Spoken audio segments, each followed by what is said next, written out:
Pain. Pain is the only constant I've felt in these ever-shifting sands of time. My curse is eternity. How long has it been? 20 years? 200 years? I stopped keeping count at 10, actually.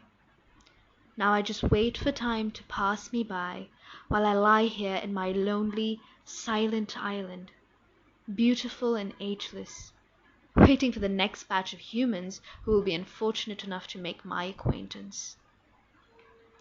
The only thing second to the pain is the hunger. The overwhelming hunger, the thirst that grapples with my throat every minute of every day. The feeling of sandpaper rubbing against every vein in my body has somehow become as familiar as the recurring waves I see lapping up against my shore every evening. They are calm, gentle, beautiful even.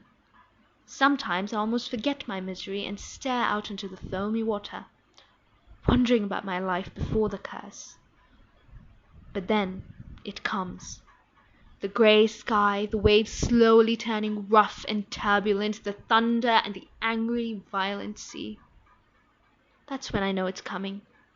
Another miserable lost ship being delivered to my clutches. A reminder of the monster I truly am. The monster I've become.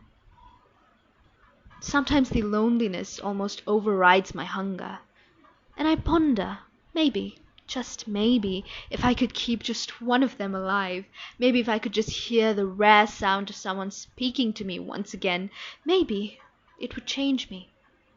Maybe I'd gain control over my bloodlust, learn the ways of civilized men again, and prove the curse ineffective.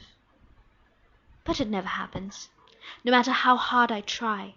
The moment I hear the throbbing of their blood in their veins, the moment I smell their fear as they perceive me, the truth of what I am dawning on them, the light of life flickering in their eyes as the realization of their impending fate consumes them, I cannot contain the monster. He reaches out from within my parched heart, claws out and fangs ready to drain the life out of yet another miserable sailor.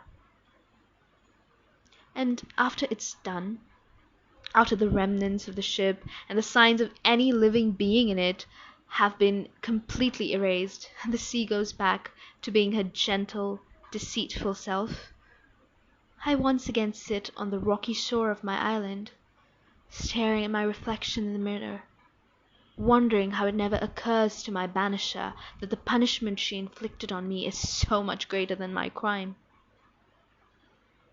Augusta was beautiful, the only creature more beautiful than me to exist in the divine glade, where we had resided in peace and abundance for 1,000,000 years. It was a realm that knew no death, no disease, and most significantly, no pain.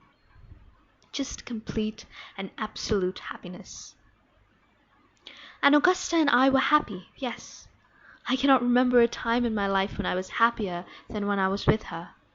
And my lifetime being stretched well over eternity, that is saying a lot. Indeed, falling in love with Augusta was pretty inevitable, I must say.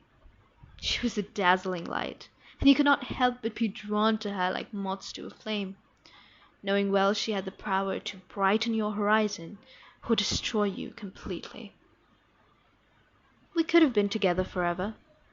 It would be a worthwhile way to spend eternity. I can vouch for that.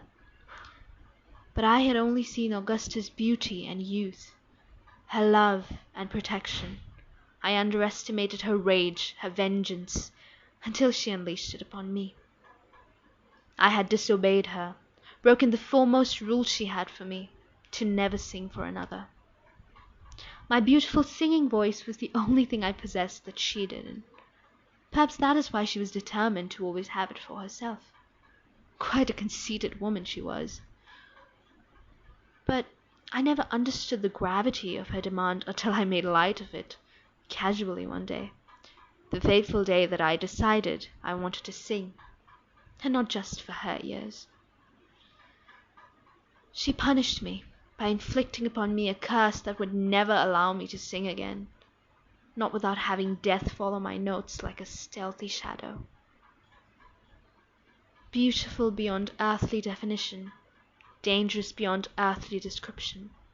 That's how the humans see me now. My tale has become a legend, told and retold in different ways, but the conclusion remains the same. My beauty is a trap, and my voice a lure. I'm nothing but an incredibly intriguing, bloodthirsty demon, doomed to relive the memory of the blood on my hands every day for the rest of eternity. So I resigned myself to it, exhaustion seeping into my bones after hopelessly fighting against my curse for years. I cannot escape the monstrosity Augusta has created. Devoid of love, she knows no mercy. And so I, Anubis, once a god, am now a demon. Hell hath no fury like a woman scorned, indeed.